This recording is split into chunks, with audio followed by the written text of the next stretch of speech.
Yo, j'espère que vous allez bien. Donc d'abord je voudrais m'excuser parce que ça fait un petit moment que j'ai pas tourné en fait.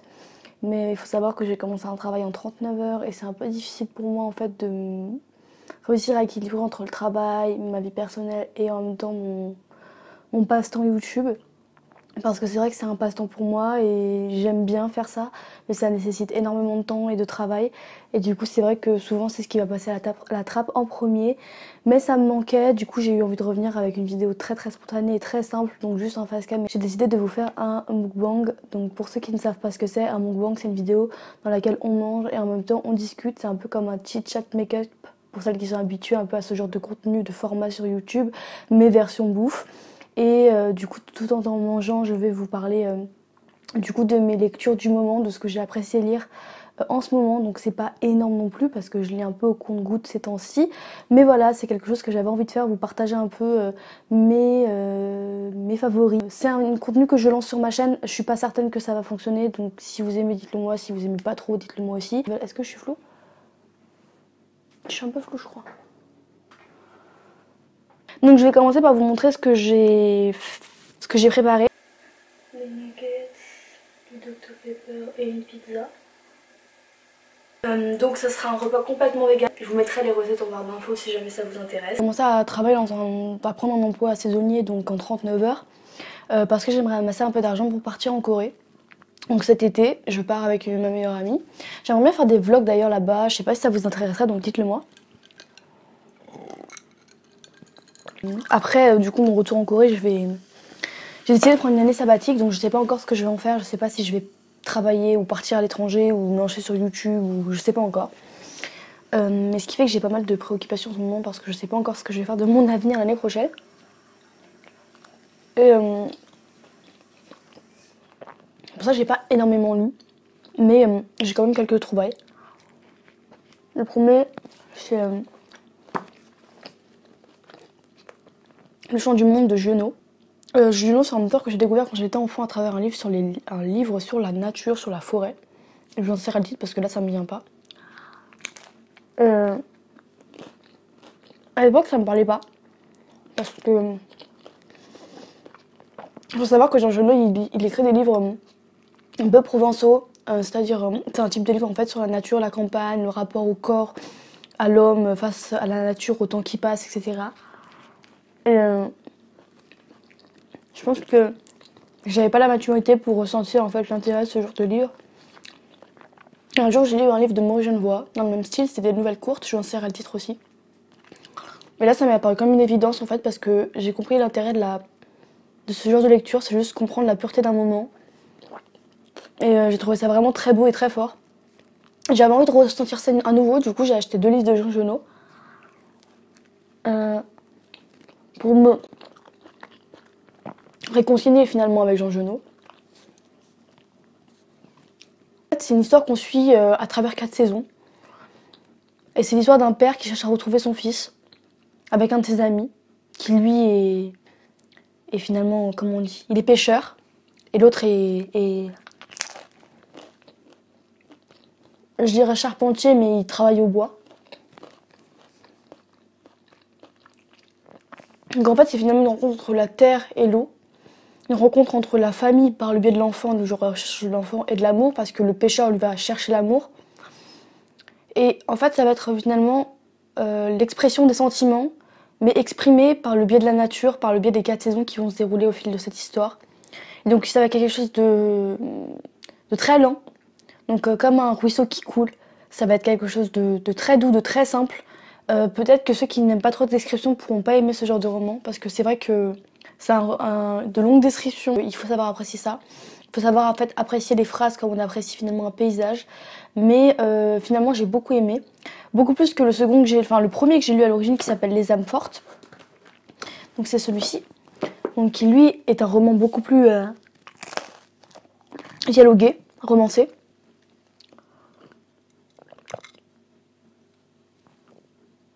Ça va être des femmes, ça c'est vraiment autour de la campagne, qui vont faire une veillée suite à la mort d'un homme. Et elle raconte en fait leurs souvenirs, notamment les souvenirs d'une femme. C'est marrant parce que La femme en question va raconter ses souvenirs, donc sa vision des choses. Alors que celle dont elle a entendu, celle qui a entendu l'histoire, qui a entendu parler de cette histoire, la raconte d'un angle différent. Et finalement, ça va raconter, narrer de manière très provençale le combat d'une femme. Le combat d'une femme face à son homme, le combat d'une femme face à la vie. J'ai pas exactement très bien compris la fin, pour être honnête. La chute m'a un peu échappé. C'est vrai qu'on a du mal à comprendre si cette femme, finalement, elle est machiavélique ou si tout simplement elle a juste porté la vie.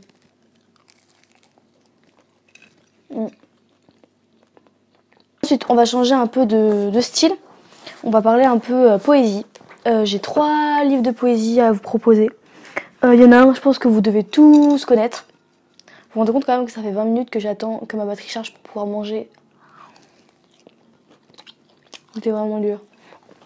Le livre que vous devez tous connaître, c'est Milk and Honey. Alors, c'est un roman de... Enfin, un recueil de poésie féministe qui a fait sensation donc l'année dernière, je crois, en début de cette année. Je ne l'ai pas lu parce que je suis le genre de personne qui déteste lire ce que tout le monde lit, qui déteste je déteste les best-sellers, je déteste l'engouement qu'il y a autour des livres, ce qui est un mauvais trait de ma personnalité parce que finalement, je passe sans doute à côté de certaines choses. Et je l'ai lu parce que mon copain l'a acheté pour lui. Et pour vous décrire un peu le truc, c'est de la poésie très accessible. Je dis pas ça de manière péjorative. C'est ce qui fait en fait, ce qui a fait le succès de ce livre. Et ce qui finalement me fait plaisir dans tout ça, c'est que ça pousse les gens à lire de la poésie. Donc c'est de la poésie très accessible, avec des métaphores et un jeu donc de création imaginaire qui est assez accessible. Ce qui rend la chose universelle tout en étant assez forte. Il y a des jeux d'images et de textes qui sont associés. Je vous ferai des close-up. Ce qui rend du coup, ce qui permet la compréhension. C'est-à-dire que l'illustration vient accompagner le texte, ça vient pas figurer autre chose, comme par exemple dans la poésie surréaliste, dans Les Mains Libres, pour ceux qui connaissent. C'est assez beau, c'est simple, c'est frais, c'est fort, mais ça va pas transcender. Mais je le conseille parce que pour ceux qui lisent pas beaucoup ou qui lisent peu de poésie ou qui veulent s'initier à ça et qui sont un peu frileux parce qu'ils ont l'impression que c'est quelque chose d'inaccessible, je pense que c'est pas mal de commencer par ça parce que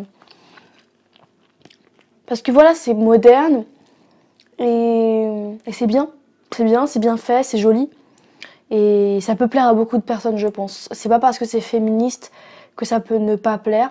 Je pense que c'est aussi ça qui a fait participer à la promotion du livre, c'est que les services de communication ont surfé sur ça. Après,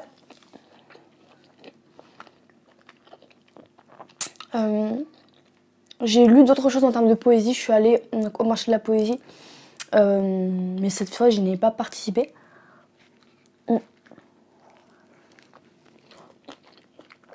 Et je suis allée en tant que spectatrice, pas en tant qu'éditrice. Je vous mettrai dans le côté gauche, je vous mettrai le vlog que j'ai fait l'année dernière au marché de la poésie, si ça vous intéresse, si vous connaissez pas un peu le délire, mais c'est vraiment bien. Et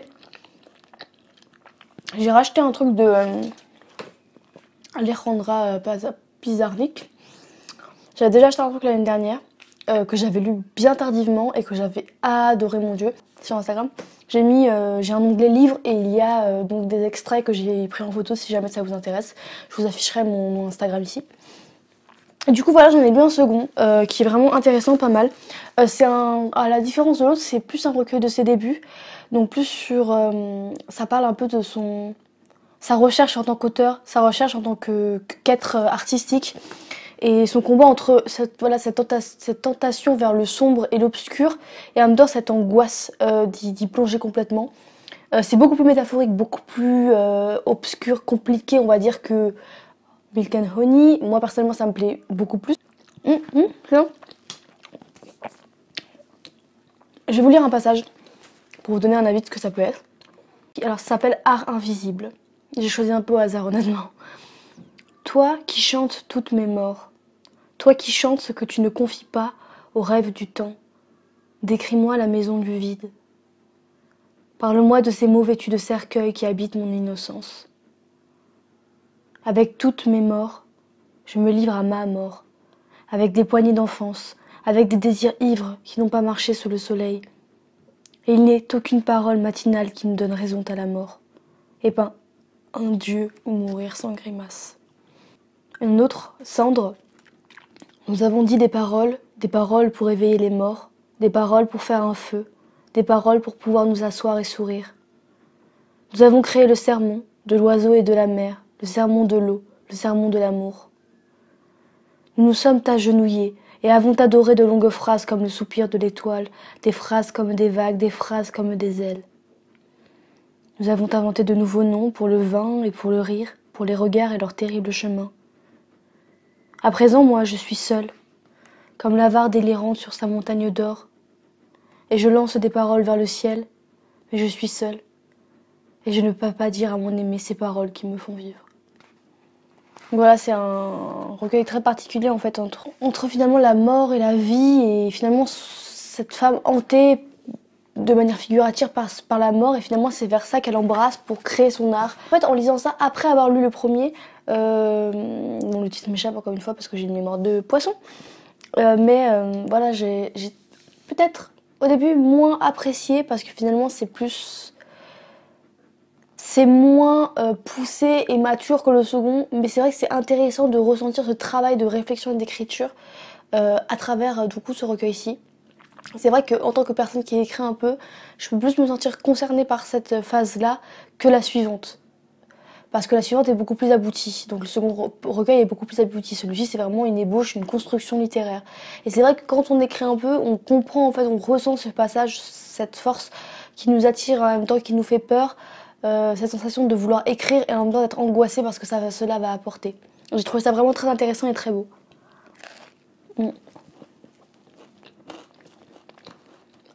Ensuite, alors, j'ai découvert ça. Ça s'appelle Oreiller d'herbe ou le voyage poétique. J'ai acheté ça dans une librairie au hasard, vraiment. Et ce livre est ouf. D'ailleurs, premièrement, il coûte 10 balles. 10 balles, et c'est un livre illustré, donc avec des illustrations un peu japonisantes. Pareil, je vous ferai des close-up.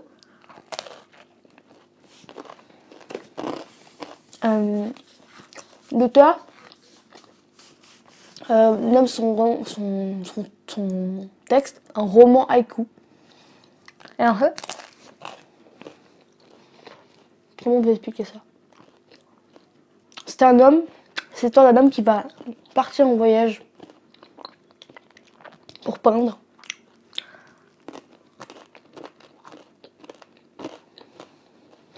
Il va nous faire traverser finalement un paysage.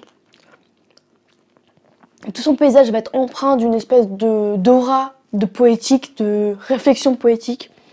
Et c'est dans cet monde, cet imaginaire poétique presque irréel qu'il va insérer plutôt des sortes de réflexion sur l'homme, sur l'humanité, sur son rapport aux émotions, etc.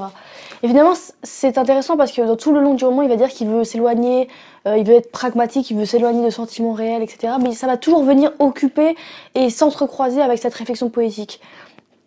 Donc ça va être comme une balade entre peinture et poésie. Des fois, il y a des petits haïkus qui sont insérés entre romans et en même temps réalistes et en même temps très poétiques, très naturels. C'est vraiment très très beau, j'ai trouvé ça très intéressant. Toute la première partie de l'introduction est vraiment brillante. Et franchement, je pense que ça plaira pas à tout le monde par contre. C'est un peu spécial, mais franchement, je l'ai trouvé ouf. Je vous pousse vraiment à aller tester, ne serait-ce que feuilleter le livre, quoi. Enfin, je trouve vraiment incroyable. Ensuite, il y a deux autres trucs que j'ai lus. C'est des mangas. En ce moment, j'essaie de me remettre un peu au manga. Parce que c'est vrai que quand j'étais jeune, j'adorais ça. Et j'ai un peu laissé tomber.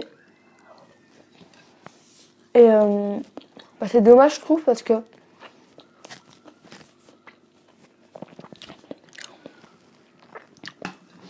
j'ai plus de culture du manga.